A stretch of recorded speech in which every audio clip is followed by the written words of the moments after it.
go. I promise. Nunca te dejaré, Jack. Recuerdo haber escuchado esa frase en 1997 y pensar que el mundo acababa de elegir su nuevo rostro inmortal. Kate Winslet no solo se hizo famosa de la noche a la mañana, fue canonizada. Rose no era un papel, era un símbolo. Romance, sacrificio, belleza congelada en el tiempo. Y sin embargo, casi de inmediato, algo no encajaba. Porque mientras el público veía a una heroína de Hollywood impecable, Kate Winslet se resistía silenciosamente a la maquinaria que la había coronado. La juzgaban por su cuerpo en lugar de por su talento. Le ofrecían fantasías cuando ella buscaba fracturas. Era idolatrada por una imagen que nunca pidió representar. Entonces empezó a tomar decisiones que confundieron a la gente. Películas pequeñas, mujeres incómodas, papeles que se negaban a ser halagadores. Años después, justo cuando Hollywood había aprendido a dejar de esperar que fuera un sueño, reapareció dentro de la franquicia de fantasía más grande del mundo. No como una chica enamorada, sino como una mujer forjada en la resistencia. Entonces, ¿qué pasó realmente con Kate Winslet? Apaguemos las luces. Para entender a Kate Winslet, tenemos que volver a una casa pequeña y fría en Reading, Inglaterra, un lugar muy alejado de las alfombras rojas y los pronósticos de taquilla. Esta no fue una infancia rodeada de glamour. El dinero escaseaba, la calefacción estaba racionada. Actuar no era un sueño, era un oficio familiar, casi una habilidad de supervivencia. Sus padres eran actores de teatro. Las conversaciones en la cena no eran sobre la fama, sino sobre el oficio, el rechazo y el presentarse a trabajar a pesar de todo. Siempre he sentido que ese trasfondo se nota en sus actuaciones, incluso desde el principio. No había un afán de pulcritud por el simple hecho de brillar. No actuaba como alguien que intenta caer bien. Actuaba como alguien que intenta ser honesta. Formada en la Escuela de Arte Dramático siendo adolescente, aprendió disciplina antes que indulgencia, técnica antes que ego. Lo que importa es esto. Creció viendo a actores trabajar sin aplausos, viendo talento que nadie notaba. Eso te marca. Te enseña que actuar no es un atajo hacia la adoración. Es trabajo, es exposición, es riesgo. Y por eso, incluso cuando más tarde estuvo en el centro de la película más grande del mundo, siempre hubo algo decididamente poco glamuroso en su mirada. Nunca actuó como una fantasía. Actuó como una persona que sabía exactamente lo que costaba ser vista. Su debut en pantalla no fue glamuroso. Fue una serie británica de ciencia ficción para niños llamada Dark Season, donde interpretaba a una adolescente aguda y torpe, con un corte de pelo de tazón y demasiado corazón. Pero ya se podía sentir esa intensidad bajo la superficie, como una tetera a punto de hervir. Luego vino Heavenly Creatures, 1994, dirigida por un entonces desconocido Peter Jackson. Winslet interpretó a Juliet, una chica privilegiada y precoz que forma una amistad peligrosamente obsesiva con otra joven. La película termina en un asesinato brutal, pero mucho antes de eso, recuerdo observar su rostro. La arrogancia, el goce, el hambre silenciosa de control. Solo tenía 17 años, pero no había nada de timidez en ella. No era una estrellita en formación. Era alguien que ya estaba en la médula de un personaje. Pero la industria no la vio del todo hasta Sense and Sensibility, 1995.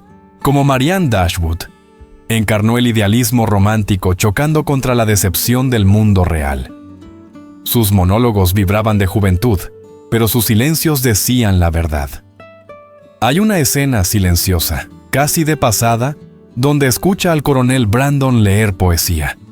No dice ni una palabra, pero su expresión cambia, y es como si una tormenta entera pasara por su cuerpo sin que ella se moviera de su asiento. Ahí fue cuando lo supe. No iba a ser una de esas actrices que necesitaban diálogos para contar una historia. Podía hacerlo con la respiración, con la postura, con la forma en que desviaba la mirada demasiado tarde para ocultar la emoción. Ganó un BAFTA por esa actuación. Pero más que eso, Se ganó el respeto. No como una estrella, sino como una actriz seria. Hay un antes de Titanic y un después. Para 1997, Kate Winslet ya había dejado su huella. Pero Titanic, eso fue otra cosa. Fue la creación de un mito en tiempo real. La película fue un fenómeno global, un delirio cultural. Y justo en el centro, congelada en azul y enmarcada en oro, estaba ella. Rose DeWitt Bukater podría haber sido una damisela más. Un vestido, un grito, un enfoque suave. Pero Winslet nunca la interpretó así. Hay una escena que nunca olvidaré. Es pequeña, silenciosa. Jack la está dibujando y Rose lo mira, no con seducción ni con timidez, sino con una presencia total y sin filtros. Sus hombros están hacia atrás, sus ojos firmes. No intenta ser hermosa, intenta ser. Es una de las cosas más radicales que he visto en un éxito de taquilla. Pero mientras el mundo veía a Rose como una fantasía, Winslet se sentía atrapada. Las entrevistas de la época muestran su incomodidad. Los tabloides se obsesionaban con su cuerpo, no con su actuación. Más tarde admitió que la atención la hacía sentir como si tuviera que disculparse por no ser una versión más delgada del ideal de Hollywood. Así que hizo algo valiente. Se alejó.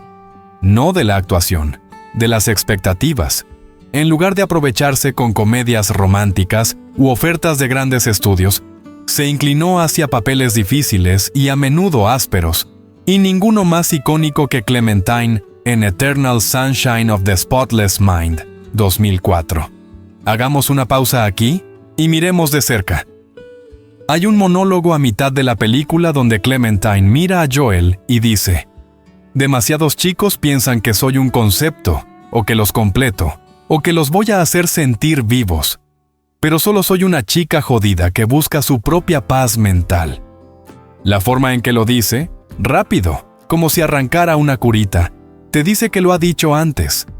Pero su voz se quiebra ligeramente, justo en paz mental. Sus labios tiemblan, pero no se detiene, porque necesita que él entienda. No es una chica de ensueño, no es una solución, solo intenta no desmoronarse. Esa entrega es Winslet en su punto más afilado, el más desafiante. Es una clase maestra sobre cómo subvertir el mismo arquetipo en el que la habían encasillado después de Titanic. El pelo azul de Clementine, sus estados de ánimo erráticos y su encanto irregular eran todo lo que Hollywood evitaba en las mujeres protagonistas. Pero Winslet se lanzó de cabeza, y eso lo cambió todo. Los críticos que antes la llamaban prometedora, ahora la llamaban esencial. Recibió su tercera nominación al Oscar. Más importante aún, recuperó su propia narrativa. No estaba aquí para ser adorada, estaba aquí para ser auténtica. Otras películas clave de esta época: Little Children, 2006, Decadencia suburbana, Vulnerabilidad pura, Una madre que ansía escapar. Winslet hace que el adulterio se sienta repulsivo y comprensible a la vez. Revolutionary Road, 2008. Reuniéndose con DiCaprio, desnuda la fantasía romántica hasta los huesos. Las peleas a gritos, sí, son ruidosas, pero es el silencio entre ellos lo que te destroza. The Reader, 2008. El papel que finalmente le dio el Oscar. Un personaje tanto simpático como moralmente reprobable. Lo interpretó sin suavizar los bordes, sin pedir perdón. Este fue su mejor momento, no en términos de fama, sino de control. No le ofrecían papeles buenos. Ella elegía los mejores. Y justo cuando parecía que se había asentado en un lugar privilegiado y respetado, hizo algo inesperado. Volvió al agua. A finales de la década de 2010, Kate Winslet no tenía nada más que demostrar. Había sobrevivido al peso de Titanic, al escrutinio de su cuerpo, a las expectativas del cine de autor e incluso a la narrativa del Oscar. Había interpretado a amantes, madres, monstruos y mártires. Se había ganado el respeto de la industria y mantenía la curiosidad del público. ¿Qué quedaba entonces? Avatar. Cuando James Cameron anunció The Way of Water, recuerdo haber parpadeado con incredulidad cuando apareció su nombre en el reparto. Se sentía fuera de lugar. ¿Realmente iba a volver al territorio de los éxitos de taquilla 2 décadas después de escapar de él? Pero eso es lo que pasa con Kate. Nunca da vueltas en círculos. Ella reclama su lugar. Como Ronald, la feroz matriarca del clan Metcallina, no llegó como una belleza alienígena etérea. Era elemental, severa, maternal de una manera que no consolaba, sino que mandaba. Realizó la mayor parte de su papel bajo el agua, aguantando la respiración por más de 7 minutos, una hazaña que pocos actores, hombres o mujeres, se atreverían a intentar. Y tal vez esa sea la metáfora. Winslet volvió a lo profundo, literalmente, no por el protagonismo sino para demostrarse algo a sí misma. Que incluso dentro del espectáculo más grande y digitalmente mejorado de la Tierra, la verdad sigue importando. El esfuerzo sigue importando. Y ahora está de vuelta otra vez. Avatar 3. Fire and Ash está en el horizonte. Ella sigue en el agua, sigue respirando, sigue eligiendo papeles que requieren todo su cuerpo, todo su ser. Algunas actrices persiguen la longevidad manteniéndose visibles. Kate Winslet se ganó la suya manteniéndose real. Por cierto, si estás disfrutando de este tipo de historias, me encantaría que te suscribieras. Esto permite que estos análisis profundos continúen. Pero aquí está el truco con Kate Winslet. Nunca hubo un declive, solo una recalibración. Mientras algunas estrellas se apagan aferrándose a la juventud o persiguiendo la relevancia, Kate hizo algo diferente. Se dejó envejecer. Dejó que sus personajes se arrugaran, sufrieran y se desmoronaran. Se alejó de la fantasía y nos dio mujeres que estaban cansadas, enojadas, en duelo, y aún así, profundamente vivas. Mira Mare of Easttown, 2021. En el papel, es un misterio de asesinato en un pueblo pequeño, pero en la pantalla, es una clase maestra de contención. Winslet interpreta a Mare como alguien que está constantemente a punto de romperse, pero es demasiado terca para rendirse. Su acento es perfecto, su cuerpo, sin filtros, su rostro, desgastado no por el maquillaje, sino por la vida. Hay una escena, sin grandes discursos, sin música épica, solo Mare cenando sola después de un largo día. Y recuerdo haber pensado, es esto. Así es como se ve la verdad cuando dejas de intentar venderla. Y ese es el patrón ahora. No la taquilla, no el glamour, sino el peso.